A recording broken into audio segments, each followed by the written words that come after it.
நீங்க பிஜேபியோட சித்தாந்தம்னு என்ன தெரியுது உங்களுக்கு?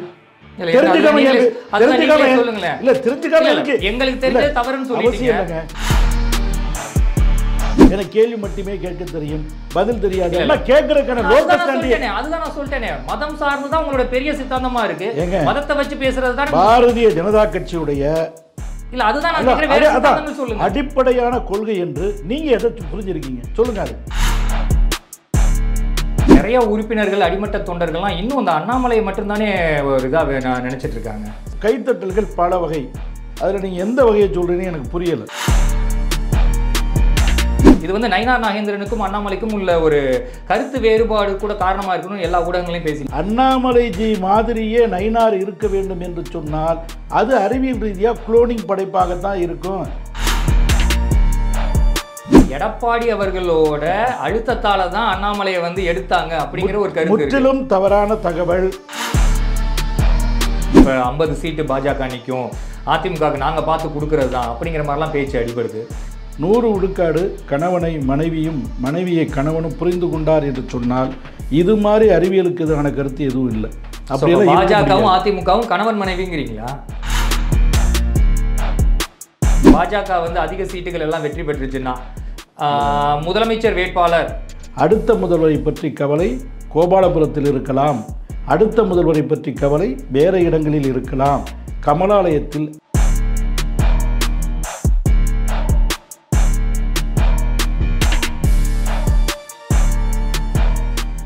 நியூஸ் டைம் அன்பர்களுக்கு அன்பு கலந்த வணக்கங்கள்.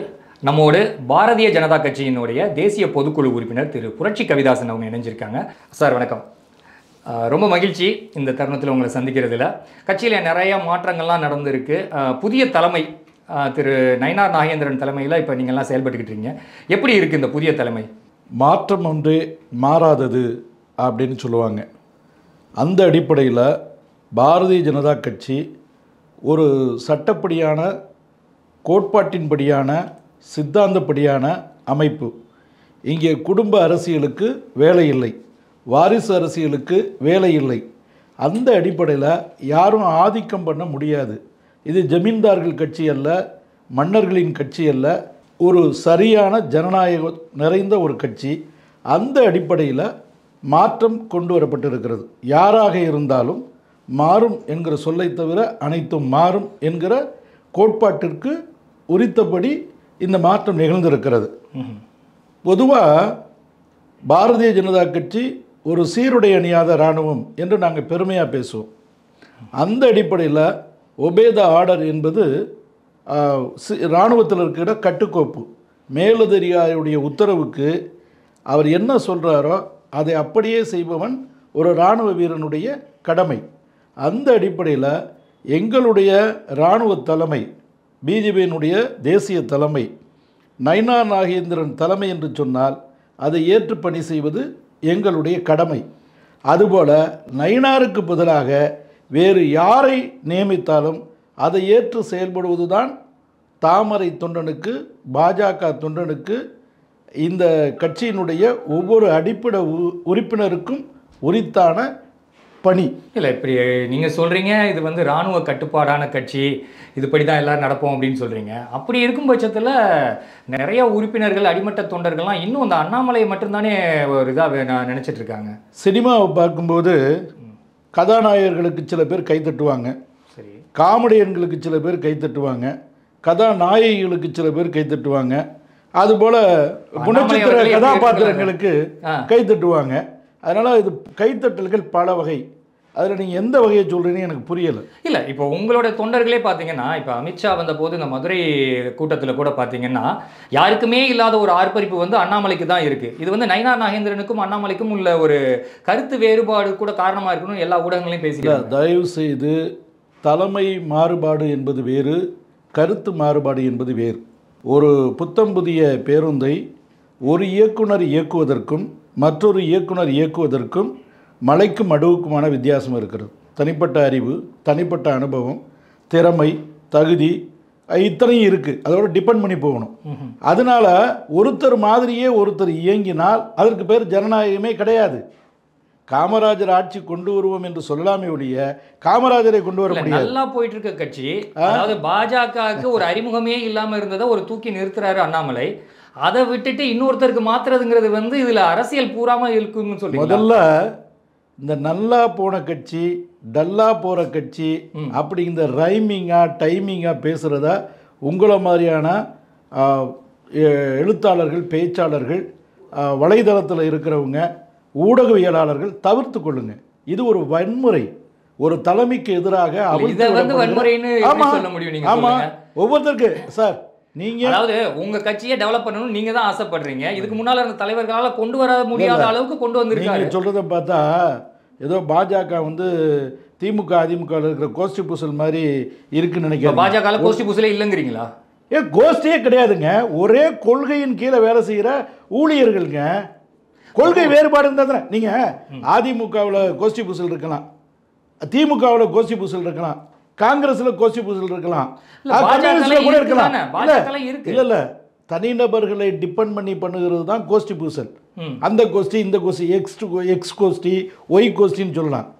இது டிபெண்ட் அப்பான் தி பாலிசி, ஐடியாலஜி, சித்தாந்தம். அப்படிங்கும்போது அதில் எப்படி கோஷ்டி வர முடியும்? எடப்பாடி அவர்களோட அழுத்தத்தால தான் அண்ணாமலையை வந்து எடுத்தாங்க அப்படிங்கிற ஒரு கருத்து. முற்றிலும் தவறான தகவல். பருவம் முடிந்தது, அவர் வந்துட்டு அடுத்த கட்டத்திற்கு வேலைக்கு போயிட்டார். இவ்வளவுதான். சட்டத்திட்டங்கள் எல்லாம் வந்து கரெக்டா நடந்துச்சுன்னு சொல்றீங்க. நிச்சயமா இவரை மட்டுமே தலைமை வந்து அனௌன்ஸ் பண்ணிட்டு ஒரு ஃபார்மாலிட்டிக்கு ஒரு எலெக்ஷன் நடத்திட்டு இவர் அறிவிக்கிறது வந்து அதாவது ஜனநாயக கட்சின்னு சொல்றீங்க. பாரதிய ஜனதா கட்சிக்கு முன்னாடி போட்டியில ஒரு தலைவரா, ஏகமனதா ஒரு தலைவரா அப்படின்னு சொன்னா, ஏகமனதாக தலைவர் அப்படிங்கிறது தான் எங்களுடைய சித்தாந்தமே. நீங்க நல்லா புரிஞ்சுக்கங்க. போட்டி அப்படின்னா அதுல வெற்றி பெற்ற கோஷ்டி, தோல்வியுற்ற கோஷ்டின்னு இரண்டு கோஷ்டி நீங்களே உருவாக்குறீங்க. ஆனால் ஏகமனதாங்கையில் தெர் இஸ் நோ கோஷ்டி. ஏகமனதாக யுனானிமஸாக ஒரு தலைவரை தேர்வு செய்யுங்கிறது அற்புதமான தத்துவம், அற்புதமான நடைமுறை. அதுதான் பிஜேபியில். நான் ரசிகர் மன்றங்களை பற்றியெல்லாம் கவலைப்படலை. நீங்கள் துண்டு வீசுறது, விசில் அடிக்கிறது அப்படிங்கிறதெல்லாம் ஒவ்வொருத்தருடைய உணர்ச்சிகளை பொறுத்து. பச்சை கிளி அப்படின்னா ஒவ்வொரு கிளிக்கும் ஒரு தனிப்பட்ட பயாலஜிக்கல் கேரக்டர் உண்டு. ஒரு பச்சை கிளியும் இன்னொரு பச்சை கிளியும் பயாலஜிக்கலாக டிஃபரெண்ட் ஆகும். இது மாதிரியே இது இருந்துச்சுன்னா அதுக்கு பேர் குளோனிங். அதனால அண்ணாமலைஜி மாதிரியே நயினார் இருக்க வேண்டும் என்று சொன்னால் அது அறிவியல் ரீதியாக குளோனிங் படைப்பாகத்தான் இருக்கும். அரசியலில் அதுக்கு இடமில்லை. அதிரடிகள்லாம் இனிமேல் இருக்குன்னு சொல்ல வர்றீங்க. அண்ணாமலை போல சில அதிரடியான நடவடிக்கைகள், கட்சி செயல்பாடுகள். இல்லை, அந்த ஒப்பீடு என்பதே தவறுங்கிறேன். ஆப்பிள் பழம் ஆப்பிளாக இருக்கும், ஆரஞ்சு பழம் ஆரஞ்சு பழமாக இருக்கும். ஆப்பிள் ஆரஞ்சு ஆகணும், ஆரஞ்சு ஆப்பிள் ஆகணுங்கிறதுலாம் வன்முறை. அதை தான் சொல்கிறேன். என்னகிட்ட கொடுங்க தலைமை பொறுப்பை, அது ஒரு மாதிரியாக தான் இருக்கும். அது மாதிரி ஒவ்வொருத்தரும் லீடு எடுக்கும்போது ஒரு மாதிரியாக இருக்கும். நீங்கள் அதுக்கு அடிக்ட் ஆகி போயிட்டு அதே மாதிரி இருக்கணும் அப்படின்னு நான் சொல்கிறேன். எங்களை பொறுத்தவரை பிஜேபியில் அது யாரும் அடிக்ஷன் கிடையாதுங்க. யாரும் வந்து அது மாதிரி இல்லை, சித்தாந்தத்திற்கு மாத்திரமே கட்டுப்பட்டவர்கள். சித்தாந்தம்ங்கிறது என்ன சார்? பிஜேபியோட சித்தாந்தம் என்ன? மதத்தை வச்சு பேசுறது, மதம் சார்ந்து பேசுறதா சித்தாந்தமா? பிஜேபியை தெரியாதவங்க இது மாதிரி பிதற்றிக்கிட்டு இருக்காங்க. நான் சொல்றேன், அவங்க பைத்தியங்கள் அப்படின்னு சொல்றேன். ஒன்றை தெரியாமல் அதை பற்றி கருத்து சொல்வது என்பது அயோக்கியத்தனம் அப்படின்னு சொல்றேன். அதனால தயவு செய்து பைபிளை பற்றி பேசுவதற்கு முன்பாக பைபிளை படித்திருக்க வேண்டும். திருக்குரானை பற்றி பேசுவதற்கு முன்பாக திருக்குரானை படித்திருக்க வேண்டும். ஆபிரகாம் லிங்கனை பற்றி பேசுவதற்கு முன்பாக ஆபிரகாம் லிங்கனை இப்போ தெரிந்திருக்க வேண்டும். நீங்கள் பிஜேபியுடைய சித்தாந்தம்னு என்ன தெரியுது உங்களுக்கு?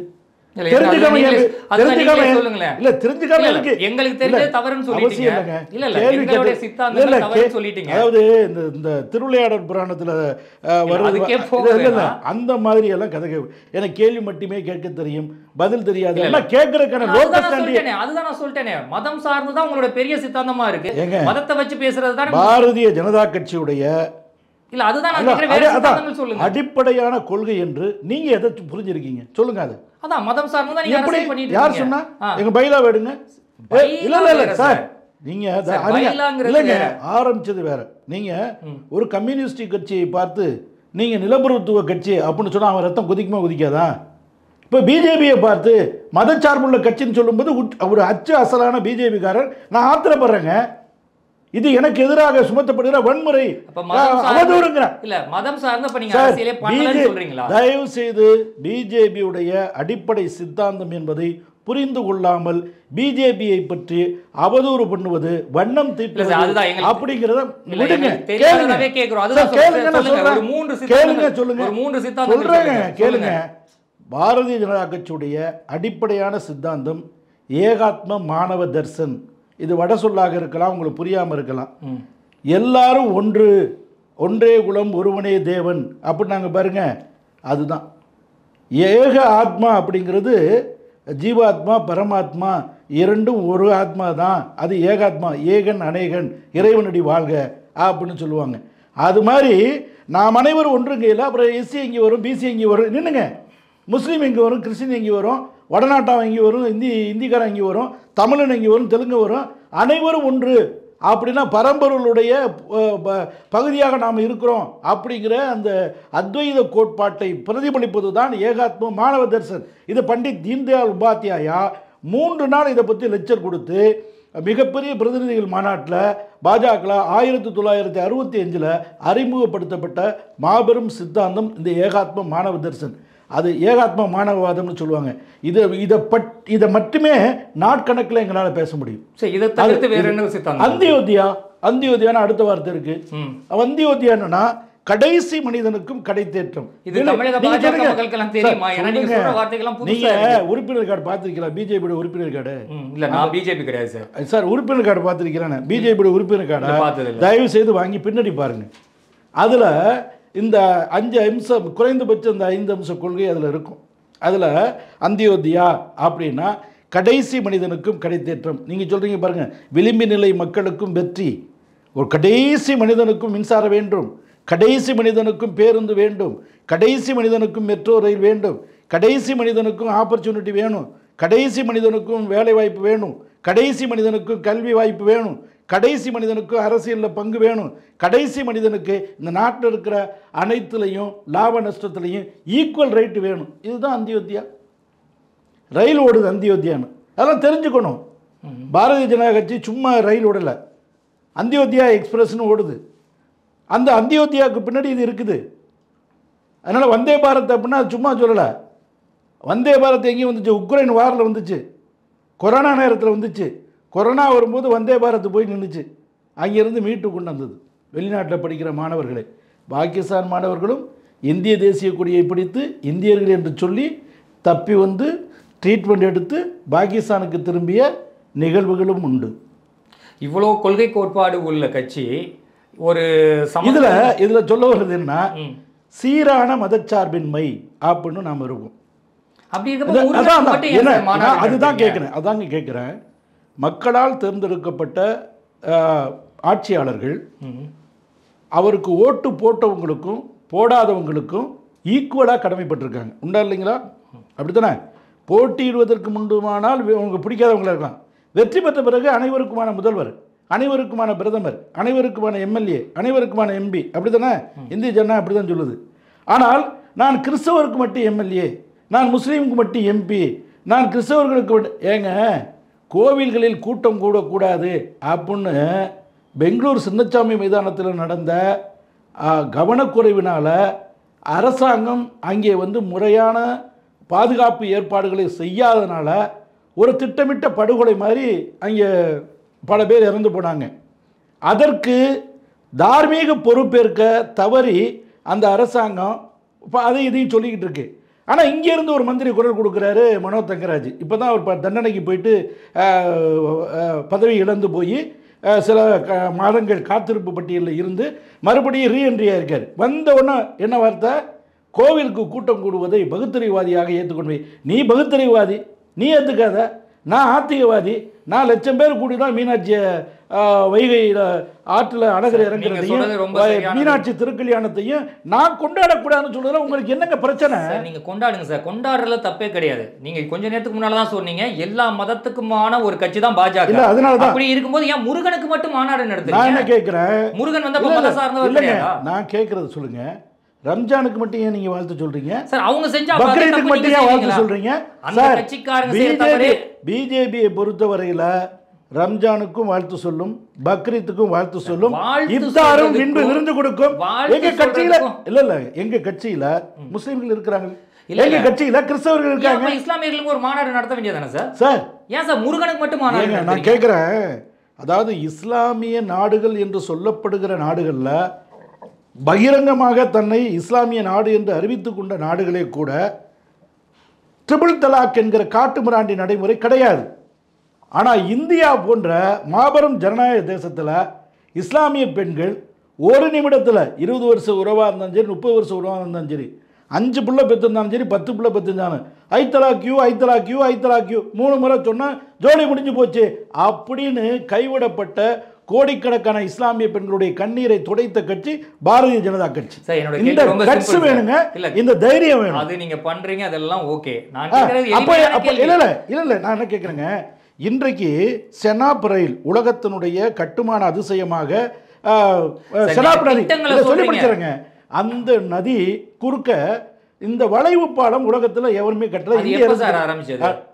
அந்த திட்டம் வாஜ்பாய் காலத்தில் ஆரம்பிக்கப்பட்டது. இடையில காங்கிரஸ் சர்க்கார் அது கையில் போட்டிருந்தது. அது கம்ப்ளீட் பண்ணது அதுக்கான அக்கறை யார்? புள்ளி வச்சது வாஜ்பாய், கோலம் போட்டு முடிச்சது நரேந்திர மோடி. இடையில ஏன் பக்கங்களை காணோம்? ஏன் காங்கிரஸ் அரசாங்கம் செய்ய வேண்டியதானே? ஏன் செய்யலை? 10 ஆண்டு காலம் ஏன் செய்யலை? அது மாதிரி நீங்கள் அடல் ரதன் யோஜனா இருக்க, மலையை குடைஞ்சி போகிற பாதை 10,000 அடி உயரத்தில், அந்த பாதை வந்துட்டு புள்ளி வச்சது நீங்கள். யார் கோலம் போட்டது? ஆதார் திட்டம் புள்ளி வச்சது நீங்கள். யார் கோலம் போட்டது? நீட் திட்டம் புள்ளி வச்சது நீங்கள். யார் கோலம் போட்டது? அதனால நீ அரசலாக இருக்கும்போது மக்களுடைய கோரிக்கைகளை செவிமடிப்பது உன்னுடைய தார்மீக கடமை. அதுக்காண்டி புள்ளி வச்சுட்டு போயிட்ட. நாங்கள் முடிச்சு வச்சிருக்கோம். உங்களோட திட்டங்கள், அதுக்கெல்லாம் வாழ்த்துக்கள். நீங்கள் நிறைய செஞ்சுட்டு இருக்கீங்க, அதுக்கெல்லாம் நம்ம இப்போ கேட்கவே. இன்றைய காஷ்மீர் இந்த 26 பேர் படுகொலை என்பது மாத்திரம்தான் கரும்புள்ளி. ஆனால் இன்னைக்கு காஷ்மீரை போய் உமர் அப்துல்லா கிட்ட கேளுங்க, முப்தி முகமது கான்கிட்ட கேளுங்க, அங்கே இருக்கிற குலாம் நபி ஆசாத்துக்கிட்ட கேளுங்க. கடந்த காலத்தில் காஷ்மீர் வேலி எப்படி இருந்தது, தற்பொழுது காஷ்மீர் பள்ளத்தாக்கு எப்படி இருக்கிறது, காஷ்மீர் மக்களுடைய வாழ்க்கையில் என்ன முன்னேற்றம் ஏற்பட்டிருக்கிறது அப்படிங்கிற நேரடியாக போகாமல், மாடர் ஆஃப் தி டெமோக்ரஸின்னு நம்ம வைகோ சொன்னார் பாராளுமன்றத்தில். இந்த ஆர்டிக்கிள் 35A, இந்த ஆர்டிக்கிள் 370 இந்தியாவுக்குள்ள காஷ்மீர் சேர்ந்தும் சேராமல் இருந்தும் இல்லாமல் அப்படி டிட்டாச்சு அட்டாச்சாக வச்சிருக்கக்கூடிய அயோக்கியத்தனமானது. சட்டமேதை மாமேதை அம்பேத்கர் இது மாதிரி சட்ட பிரிவு இருக்கவே கூடாது என்று முற்றுமுழுதாக போராடினார். அவரை மீறி தான் அதை கொண்டு வந்தாங்க. அந்த பிரிவை நீக்கியது ஜனநாயகத்துக்கு கொண்டாட்டம். காஷ்மீர்லேருந்து கன்னியாகுமரி வரைக்கும் ஏக தேசமாக ஒரே நாடு ஒரே மக்களை நம்ம இருக்கிறோம். அதனால் அப்படிப்பட்ட மக்களை நீங்கள் சிறையில் அடைச்சி வச்சிரு மாதிரி காஷ்மீரில் இந்தியாவில் இருக்கிற யாரும் நிலம் வாங்க முடியாது. காஷ்மீரில் பட்டியல் மற்றும் பழங்குடி மக்களுக்கு எதிரான வன்கொடுமை தடுப்பு சட்டம் கிடையாது. காஷ்மீரில் பெண்களை பாதுகாக்கக்கூடிய, குடும்ப வன்முறையிலிருந்து பாதுகாக்கக்கூடிய சட்டம் கிடையாது. இந்தியாவின் சட்டங்கள் காஷ்மீரில் செல்லாது அப்படின்னு சொன்ன 10ஆம் பசரித்தனம். காஷ்மீர் மக்களுடைய கண்ணில் சுண்ணாம்பையும் இந்திய மக்களுடைய கண்ணில் வெண்ணையும் வச்சது கடந்த காலம். ஆனால் இன்னைக்கு 2 கண்ணையும் வெண்ணையை வைக்கிறது மோடி காலம். 2026 தேர்தல் பணிகள்லாம் ஆரம்பிச்சிருச்சு, போயிட்டுருங்க, கூட்டணிகள்லாம் முடிச்சிட்டிங்க. ஆனால் இப்போவே பாஜகவோட வேலையை காமிச்சிருச்சு அப்படின்னு அதிமுக தொண்டர்களே கொஞ்சம் குமுறுறாங்க. அதாவது முன்னால் ஒரு பேச்சு பேசுவாங்க, அதுக்கப்புறம் பேசுவாங்க இப்போ 50 சீட்டு பாஜக நிற்கும், அதிமுகவுக்கு நாங்கள் பார்த்து கொடுக்கறது தான் அப்படிங்கிற மாதிரிலாம் பேச்சு அடிபடுது. ஸோ இந்த கூட்டணி பேரமெல்லாம் எப்படி இருக்கும் எதிர்காலத்தில்? கிராமத்தில் சொல்லுவாங்க, வீட்டுக்கு வீடு வாசப்படிமாங்க. இல்லறம் என்பதும் குடும்பம் என்பதும் கிராமம் என்பதும் ஒற்றுமையாக இருக்கும். அதே நேரம் உள்ளுக்குள்ளே மாறுபட்ட கருத்துக்கள் இருக்கும், முரண்பாடுகள் இருக்கும், உடன்பாடுகள் இருக்கும். அது அப்பப்போ சரியாகிட்டு இருக்கும். 100 விழுக்காடு கணவனை மனைவியும் மனைவியை கணவனும் புரிந்து கொண்டார் என்று சொன்னால் இது மாதிரி அறிவியலுக்கு எதிரான கருத்து எதுவும் இல்லை. அப்படியெல்லாம் பாஜகவும் அதிமுகவும் கணவன் மனைவிங்கிறீங்களா? ஆமாம், அவங்களுக்குள்ள இல்லறத்தில் ஏற்படுற சின்ன சின்ன ஊழல் காதலுக்கு இன்பம் அப்படிம்பாங்க. ஊழல் வந்தால் தான் காதலே சுவைக்கும். ஸோ காதல் பிரிஞ்சு போயிடாது இல்லை? அதான் ஊழல் காதலுக்கு இன்பம். அடிச்சுக்கிட்டு சேரணும். அந்த சேர்க்கையில் இருக்கக்கூடிய சுவை சேரும்போது தான் அந்த தெரியும். கூட்டணியில் இன்னும் 2-3 பேர் வந்து சேர்ந்தாங்கன்னா அதுக்கு ஊழல் காதலுக்கு இன்பம், கூடல் காதலுக்கு இன்பம். ஸோ எப்படி இருக்கும் உங்களோட ஒருவேளை பாஜக வந்து அதிக சீட்டுகள் எல்லாம் வெற்றி பெற்றுச்சுன்னா முதலமைச்சர் வேட்பாளர் பாரதிய ஜனதா கட்சியை பொறுத்தவரையில் ஆட்சி கட்டிலை நோக்கி அரசியல் செய்கிற கட்சி அல்ல. அடுத்த தலைமுறையை, இந்த தேசத்தை, இந்த மண்ணை, இந்த பண்பாட்டை, இந்த கலாச்சாரத்தை, இந்த பாரம்பரியத்தை பாதுகாக்கக்கூடிய, அதை பற்றி கவலைப்படக்கூடிய அமைப்பு. அடுத்த முதல்வரை பற்றி கவலை கோபாலபுரத்தில் இருக்கலாம், அடுத்த முதல்வரை பற்றி கவலை வேறு இடங்களில் இருக்கலாம். கமலாலயத்தில் அடுத்த தலைமுறையை பற்றிய கவலை மாத்திரமே இருக்கும். அடுத்த 100 வருஷத்துக்கு பாரதம் எவ்வாறு பயணிக்க வேண்டும் என்கிற செயல் திட்டம்தான் இருக்கும். இது தவிர எதுவுமே இருக்காது. அது மாதிரி எங்களுடைய பயணத்தில் எம்எல்ஏக்கள் வரலாம், எம்பிக்கள் வரலாம், மந்திரிகள் வரலாம், ஆட்சி கூட அமையலாம். ஆட்சி அமைச்சிட்டோம்னா முடிகிற கட்சி இந்த கட்சி இல்லை. அதையும் தாண்டி 1000 மைல்களுக்கு அப்பால் எங்களுடைய லட்சியம் இருக்கிறது. அதை நோக்கி பயணிக்கக்கூடிய கட்சி இந்த கட்சி. இது மாதிரியான ஒரு நீண்ட இலக்கு கொண்ட கட்சி உலகத்தில் எங்கேயுமே பார்க்க முடியாது. அதனால தான் 18 கோடி பேர் உறுப்பினர் இருக்கான். எப்படி சார் திடீர்னு ஈடி வருது, அதுக்கப்புறம் காணாமல் போயிடுது, அதுக்கு என்ன சார் காரணம்? இந்த ஈடிங்கிறது திடீர்னு தான் வரும். அதுதான் ஈடி. தெரிய மாட்டேங்குது. முன்னறிவிப்பு கொடுத்து விட்டு, முகாந்திரங்கள் சொல்லிவிட்டு, எந்த தேசத்திலும் விழுவதில்லை புரட்சி அப்படின்னு ஒரு பாட்டு இருக்குது. அது மாதிரி நான் ஈடி வர்றேன், உன்னை ரெய்டு பண்ண போகிறேன், உங்கள் கருப்பு பணத்தெல்லாம் பதுக்கிக்கிங்க அல்லது வெள்ளை பணத்தை மட்டும் காட்டுங்க அப்படின்னு சொல்லிட்டு போனால் அதுக்கு பேர் ரைடு கிடையாது. ரைடு வந்த பிறகு என்ன பண்ணுறாங்கன்னு அது சார், அதுக்கப்புறம் சில ஆன பிறகு அப்படியே ஆஃப் ஆயிடுறாங்க. நல்லா கேட்டீங்க. பண மதிப்பிழப்பு நடவடிக்கை என்பது இந்தியாவில் ஏற்பட்ட 2வது பொருளாதார புரட்சி. அதாவது முதல்ல வங்கிகள் தேசியமயமானது ஒரு பெரிய புரட்சி. அதற்கப்புறம் பண மதிப்பிழப்பு என்பது உலகத்தில் யாருமே செய்ய துணியாத விஷயம், நம்ம செஞ்சு வெற்றி கொடி நாட்டிய விஷயம். அதற்கான விலை கொடுத்துருக்கோம், அது வேறு. ஆனால் வரவு பெரியதா செலவு பெரியதான்னு கணக்கு பண்ணணும். வரவு வந்து இமாலய அளவில். ஏன் அப்படின்னா, இந்தியாவுடைய அச்சடிக்கிற நோட்டு மிஷின்களை எல்லாம் பழைய விலைக்கு ப. சிதம்பரம் பாகிஸ்தானுக்கு விற்றார். அவன் அதை வச்சு கோடி கோடியாக பல ஆயிரம் லட்சம் கோடி அடித்து ரெடியாக எல்லைப்புற வழியாக கொள்ளைப்புற வழியாக இந்தியாவுக்குள்ளே கொண்டாந்து இந்தியாவுடைய பொருளாதார கோட்டையையே சீட்டுக்கட்டுகளை போல சரிப்பதற்கான சதித்திட்டம் இருந்தது. இதை தான் முடித்தாங்க. இது எல்லாருக்கும் புரியாது சொல்கிறது, உங்களுக்கு புரியும்னு நினைக்கிறேன்.